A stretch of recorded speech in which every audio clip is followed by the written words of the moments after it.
ছেলের মনে হয় পছন্দ হবিবার। কি বলো? দেরি না করে চলো তাড়াতাড়ি যাই। কই রে বাবা, তাড়াতাড়ি আর দেরি করিস নে। চলো আমি রেডি। আসসালামু আলাইকুম ওয়া রাহমাতুল্লাহ। ওয়ালাইকুম আসসালাম ওয়া রাহমাতুল্লাহ। আসেন বসেন। কেমন আছেন সব?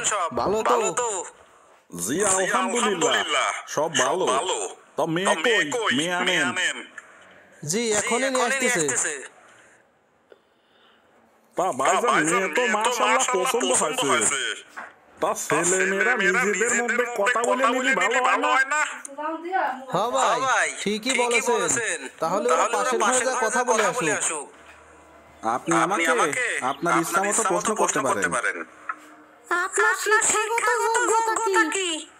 BSc complete. আপনি কি কাজ করেন?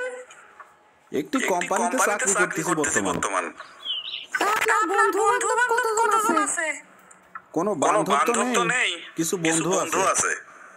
আপনার ভাই কতজন? কি? জি, আমার মাত্র 3টা প্রশ্ন আছে। শুধু 3টা প্রশ্ন? জি, আমার প্রথম প্রশ্ন, আপনি সবচাইতে কাকে বেশি ভালোবাসেন? যার চাইতে আর ভালোবাসা কাউকে সম্ভব নয়। ও এই প্রশ্ন, এটা তো খুব সহজ প্রশ্ন। আমি আমার মাকে সবচেয়ে বেশি ভালোবাসি। আমার দ্বিতীয় প্রশ্ন, ঘটক বলেছিল আপনি নাকি নিয়মিত কোরআন মাজিদ পড়েন। আপনি আপনার পছন্দ মতো কোন একটি সূরার অর্থ বলতে পারবেন? আমি তো এখনো জানি না, তবে শীঘ্রই আমি শিখে ফেলবো ইনশাআল্লাহ। আমি একটু ব্যস্ত থাকি তো। আমার তৃতীয় প্রশ্ন, বিয়ের ব্যাপারে বেশ কয়েকটি মেয়ের সাথে এর আগে কথা হয়েছে আমার। তারা আপনার চেয়ে অনেক সুন্দরী ছিল। তো আপনি কি বলবেন? কেন আপনাকে আমার বিয়ে করা উচিত? কি? আপনি আমার চেহারা খুলে দিলেন? বাবা মা কই তোরা? কি হয়েছে মা তোমার? আমি এই ছেলেকে মোটেও বিয়ে করব না। সে আমাকে অপমান করছে। আমার সৌন্দর্য নিয়ে খোঁটা দিছে।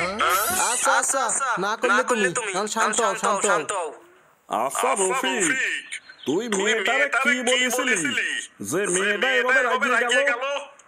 এই ফ্যামিলিটা কিন্তু অনেক ভালো, এরা অনেক ধার্মিক। কি বলছিস তুই মেয়েকে? আমাদের একটু বল তো।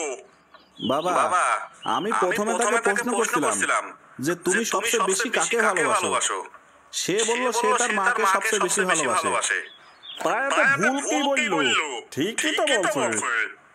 না বাবা,